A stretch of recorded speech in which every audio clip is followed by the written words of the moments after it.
Here tonight are Rabbi Stan Miles, faculty member, Louisville Melton School, Dr. Marion Taylor, South Frankfort Presbyterian Church, Father Joe Graffis, Archdiocese of Louisville, Reverend Sally McClain, retired Christian Church, Disciples of Christ, Dr. John Slider, Breckenridge Chapel, Free Methodist, Reverend Jason Crosby, Crescent Hill Baptist Church, Reverend Clay Calloway, West Louisville Ministers Coalition, Rabbi Emerita Gaylia Rooks, the Temple, and our newest member, Reverend Harriet Akins Banman, Centenary United Methodist Church in New Albany. So good evening, panel.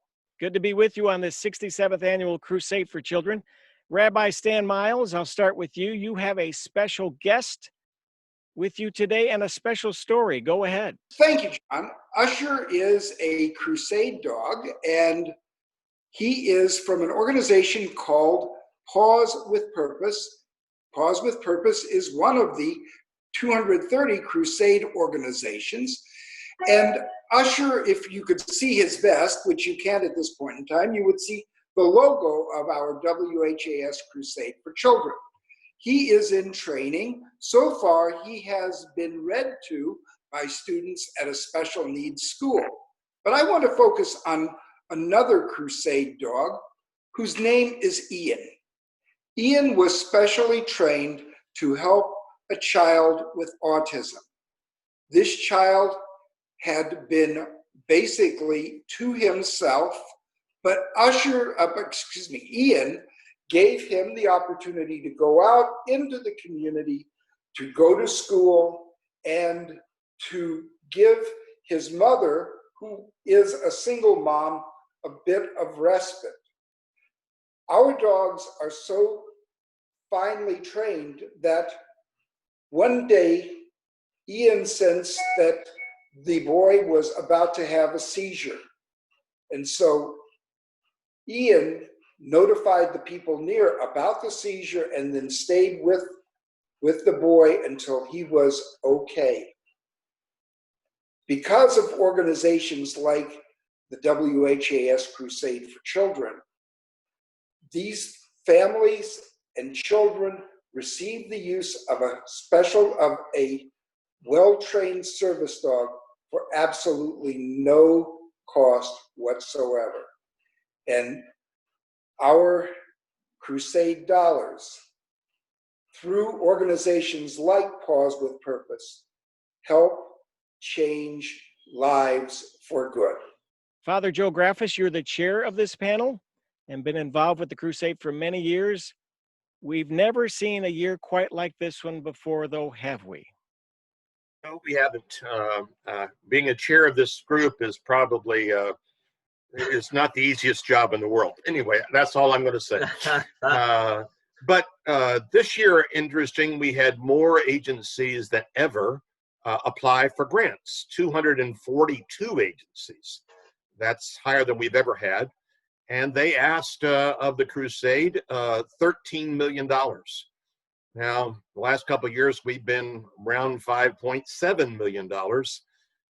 And all of these agencies scattered throughout the state of Kentucky and southern Indiana, from Evansville to Indianapolis, as well as from Paducah to London, Kentucky. They're all hurting this year, like everybody else is in terms of it.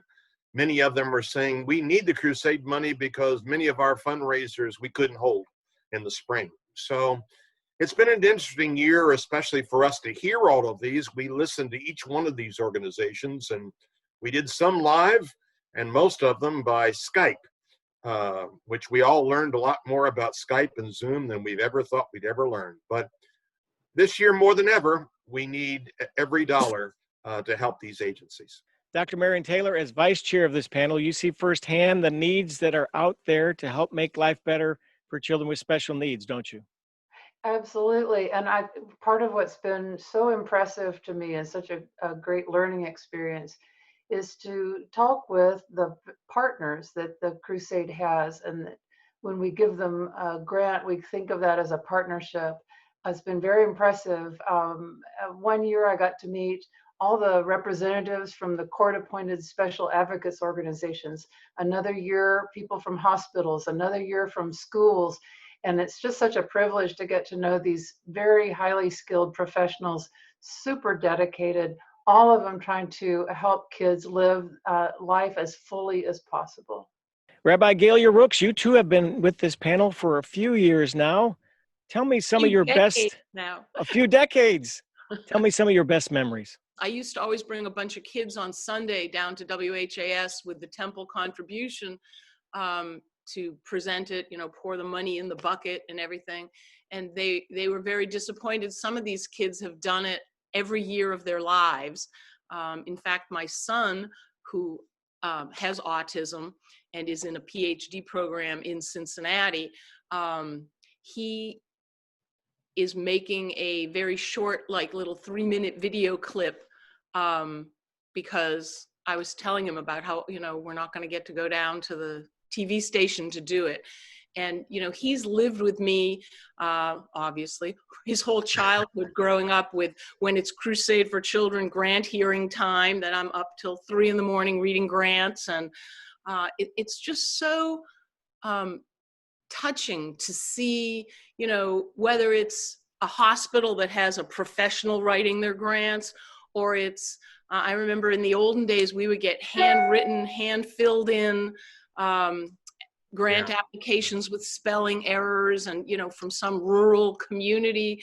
But people are very conscious of how carefully the advisory panel, the clergy, how carefully we examine where every dollar goes and how it will be used. I mean, we see that as our sacred responsibility to make sure that the dollars that our amazing community of Kentuckiana raises, that all that money is well spent. We could easily, and with good purpose, be able to give out twice the amount of money we raise if we only had more. But of course, our biggest concern for this year is people don't have as much disposable income, and yet the families and organizations that support our special needs kids need it now more than ever. Now on to Reverend Clay Calloway. Clay, the crusade is omnipresent. So many people are touched by the goodness of these donations, aren't they?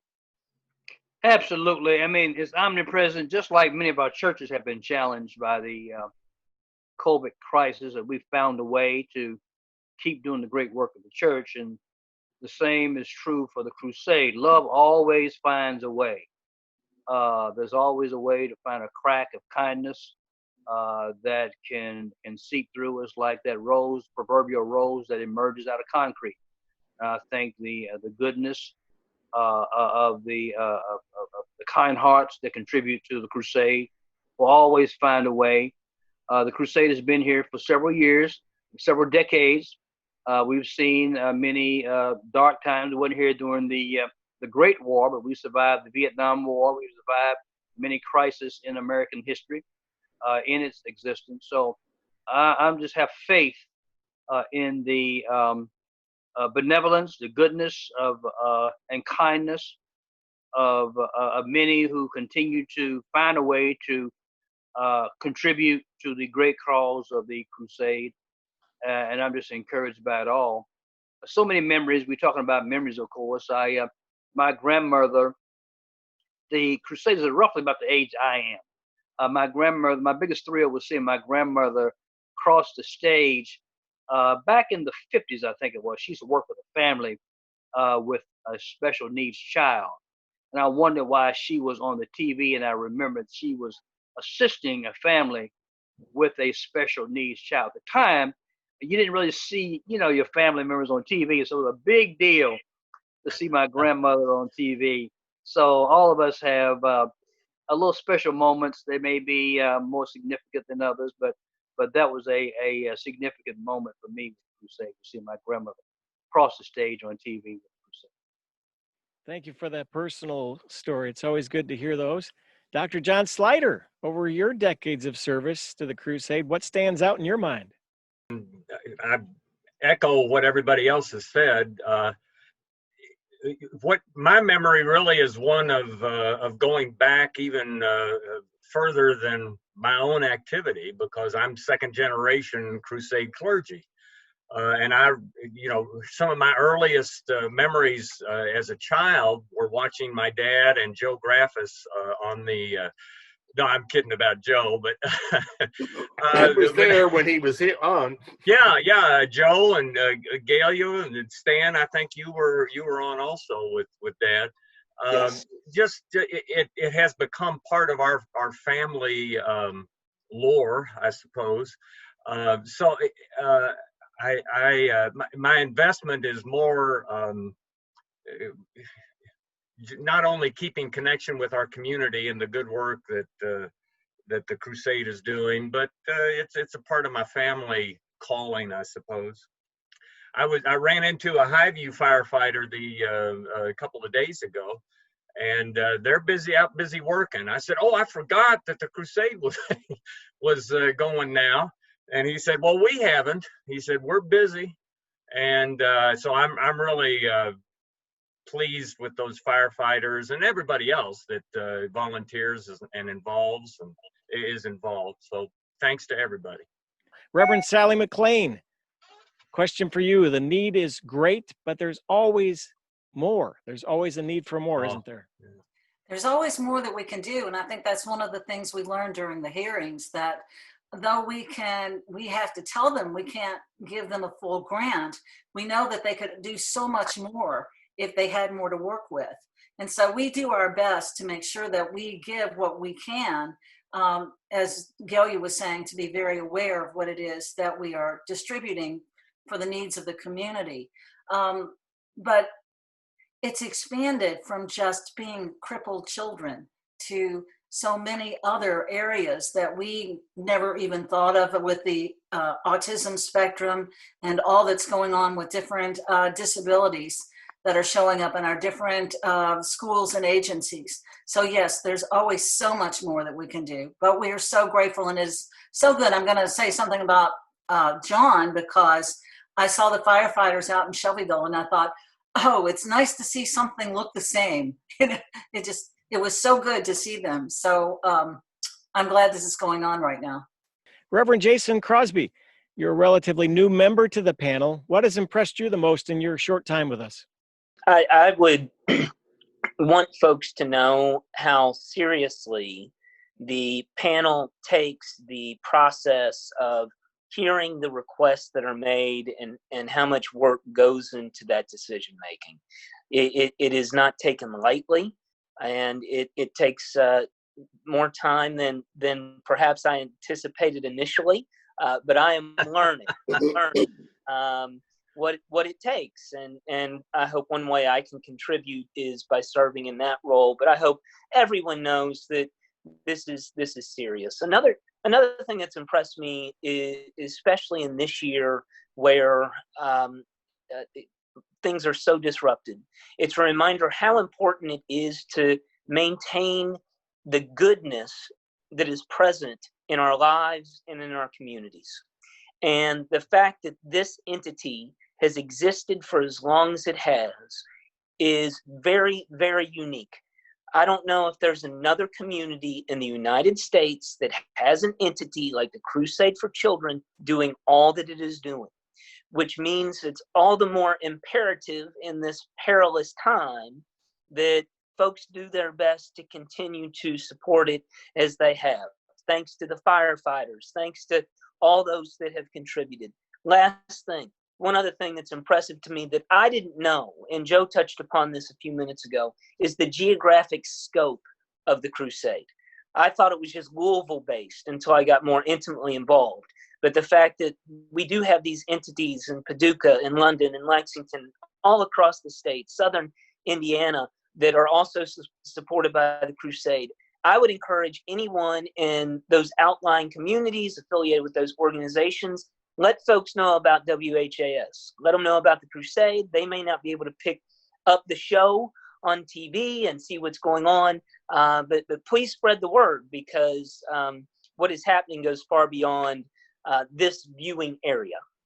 Finally, last but not least, Reverend Harriet Akins Banman, you're the newest member to our panel, but I know from what you've told me in the past, the Crusade is not new to you. when I was a child, my father was the assistant fire chief in my hometown of Bardstown, Kentucky. It was all volunteer. And it was a big deal for all of the firefighters' children to help collect for Crusade for Children. And I can remember being so excited about that time because we would be each given a firefighter's boot. And the boot was about as big as I was and pretty heavy before it was full. And I just had these precious memories of being told by the firefighters, especially Chief Pendergrass, saying to us very seriously, what you're doing is very important because you're helping children that need you. It was like, oh my goodness. And we would be assigned to a firefighter that wasn't our dad, go door to door, or get to stand in the middle of the street, which was very exciting. But one particular memory that has peppered to the top recently as we've been in this season of Crusade for Children is I was assigned to one of my dad's friends, and we went into a neighborhood I'd never been in. And it was a lower income neighborhood. And as we knocked on the door and we said, here we are for Crusade for Children, that was my line, the pennies would roll out. And I was so moved at how people give to Crusade for Children through all these decades from the generosity of what they have. And it makes the children that are served in Kentucky and Indiana all of our children. And it's priceless. Well, thank you, panel, for the 67th Annual Crusade. Great to be with you. Thanks for all you do and your volunteer work throughout the year. Thanks so much. Good to see you.